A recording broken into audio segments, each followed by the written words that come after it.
It was a moment symptomatic of just how suspect Liverpool's defence has been this season.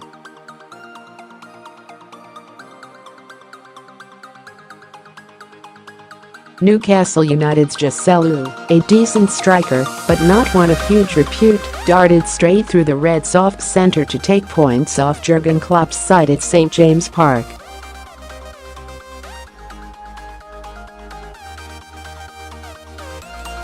Only Crystal Palace and West Ham have conceded more goals in the Premier League this season than this Liverpool side, who are supposed to have the highest of ambitions.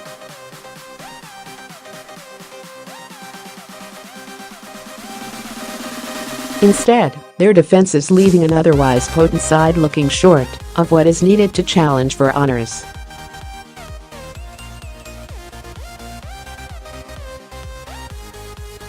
Here, Sportsmail looks at where it's going wrong for the Reds and how Klopp could try to fix it.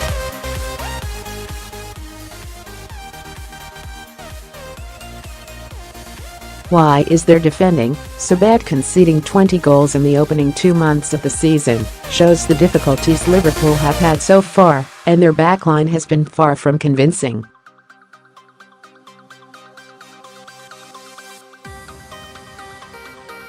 It's a familiar scene.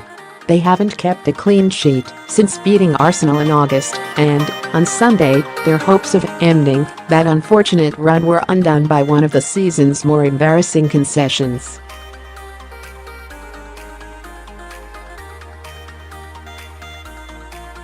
Liverpool look particularly vulnerable on the counter-attack when their central defenders switch off, losing concentration and inviting pressure for teams who will move the ball quickly into their half.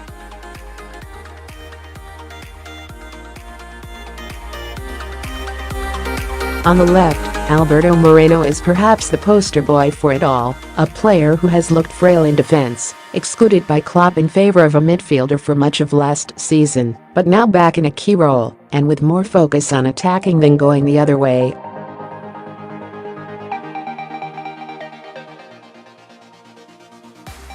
Joe Gomez, who has been at right back of late, is improving but not at the level a top side needs yet.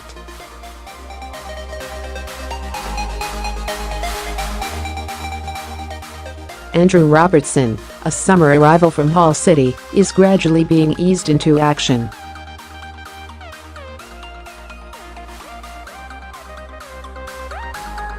And why has Klopp not sorted it? This is perhaps the most difficult question to answer.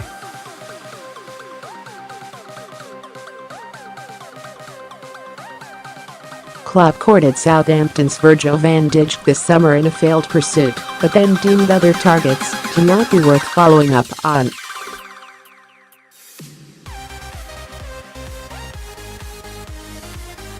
The manager's answer over why?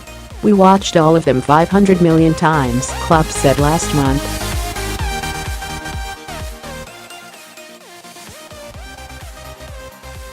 I had to make a decision, and the decision was our boys are not worse than them. Klopp signed Joel Matip in a free transfer from Shaky last summer, before purchasing Ragnar Klavan in a £5 million deal from Mainz, but his investment in the centre of defence has been notably lacking otherwise.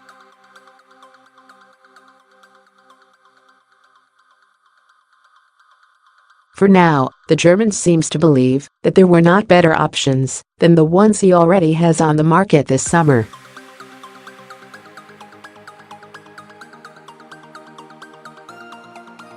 And that is difficult for anyone who has watched Liverpool's defence this season to believe.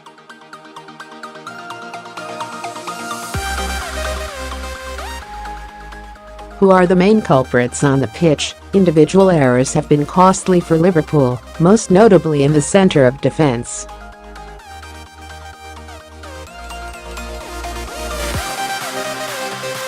Matip's lack of attention cost them the Joselu goal on Sunday, and although he did well to get back and make a late challenge, the end result was the Spanish striker finding the net in fortunate circumstances.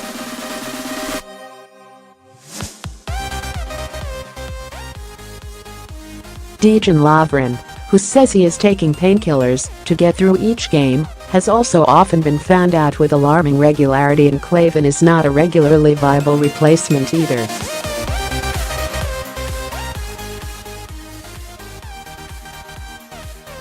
Klopp has also been chopping and changing his back four and rotating between Simon Mignolet and Loris Karius in goal, moves that hardly inspire confidence or comfort.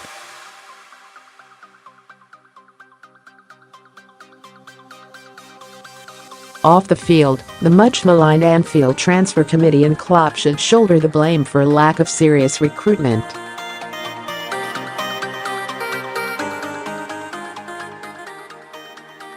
Liverpool's Mike Gordon, Michael Edwards, Dave Fallows and Barry Hunter all work with the boss to identify, negotiate and purchase targets, and that simply did not work out this summer. Again.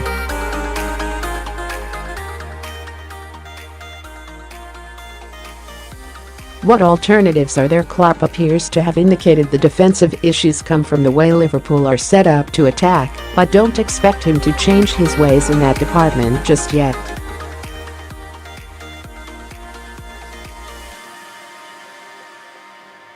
There aren't many other options in the squad either. James Milner could be moved back into defence to improve the solidity of the backline, but that is far from ideal, and the same goes for Alex Oxlade-Chamberlain.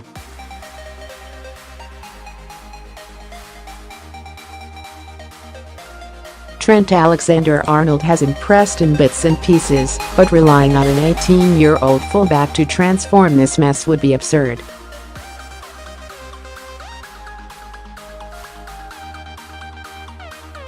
If Klopp believes the quality level he wants at was not on the market in the summer, he might find it difficult in January too, when player availability is more restricted.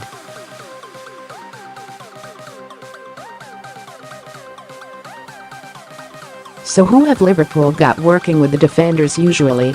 "I'm a really good defensive coach," Klopp said when quizzed on Liverpool's issues at the back last month.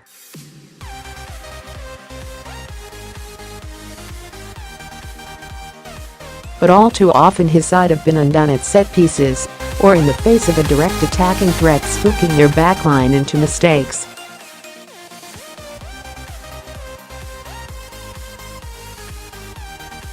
The former Borussia Dortmund boss is supported chiefly in his role by first-team assistants Zeljko Buvac, Peter Krawietz and Pepej Lichtenders.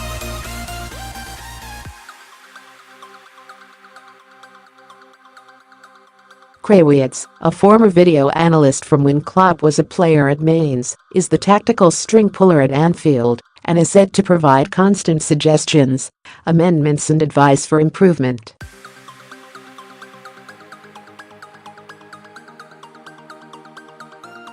Liverpool look a dream going forward, but this team have not been good enough in that department when it comes to their defending.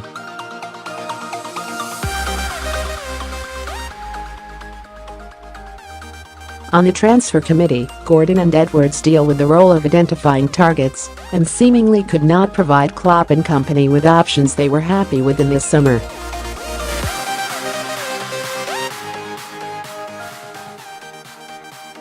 And is there any chance of signing Van Dijk? Or any other options? It seems unlikely that Van Dijk, now back in the Southampton side, will move in January, but another summer chase could be on the cards.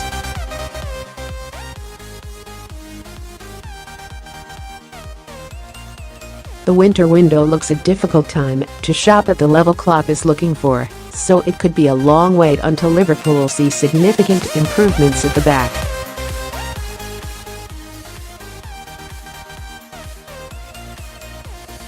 Ryan Sessegnon has been linked with the club regularly, but is more of a long-term focused option than an immediate fix.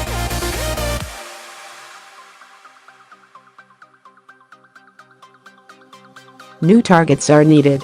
Has Klopp had this problem before? Somewhat worryingly, there were clear defensive tactical limitations for Klopp as his Dortmund dynasty fell apart in its final season in 2015.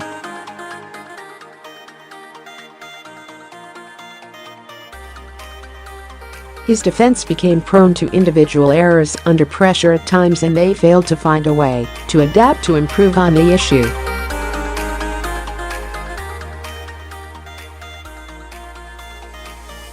But that should not be used as a stick to beat Klopp significantly. Winning 2 Bundesliga titles in Germany ahead of Bayern Munich does not come without a solid defensive core.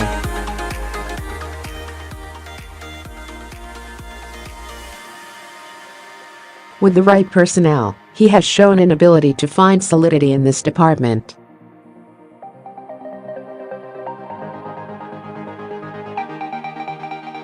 How does he fix it from here? All is not lost for Liverpool. A reminder needs to be made that they have lost just once this season, even with their defensive problems.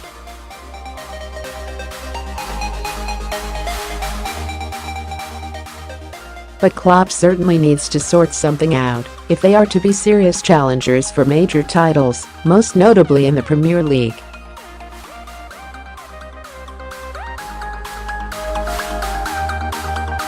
For now, perhaps something of their swashbuckling style needs to be sacrificed to improve a defense that looks in serious trouble when its full-backs are pushed up and the midfielders offer little to help out the centre-backs when faced with pace and direct play.